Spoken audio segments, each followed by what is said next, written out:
We had a wonderful digital learning workshop today. We had it kicked off by Provost Joan Lorden of UNC Charlotte, where she talked about the project for the Association of Chief Academic Officers, the Digital Fellows Project, whereby 30 provosts from around the country were selected to really understand digital learning and the affordances of the constraints, and then collect assets for future provosts to help them get a quicker start in understanding the utilization of digital learning assets.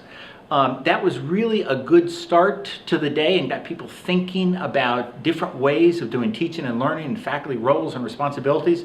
And then that rolled right into a presentation by Gates Bryant, who is a partner with Titan Partners, whom we're working with to really understand this space and where the opportunities as well as constraints are for the system. And when I say system, the 17 institutions in the University of North Carolina system.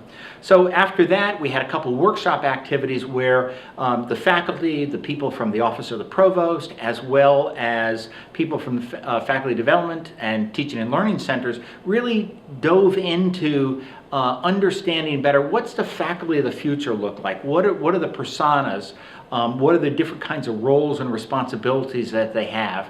And then also part of an activity was, how do we best prepare them for the future of teaching and learning in, say, 2025 and the utilization of technology, as well as how are their roles changing, how is their training changing, how do the affordances of technology making them do different things, have different roles and responsibilities. So overall, it was a great day. We got lots of really interesting feedback. We filled up page after page after page of newsprints, and we'll be going through those and developing some assets that we think will be very beneficial across the system.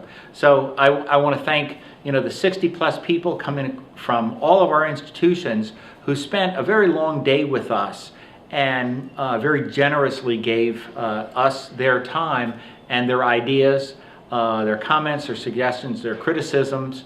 But overall, it was just a wonderful day. So thanks, everyone.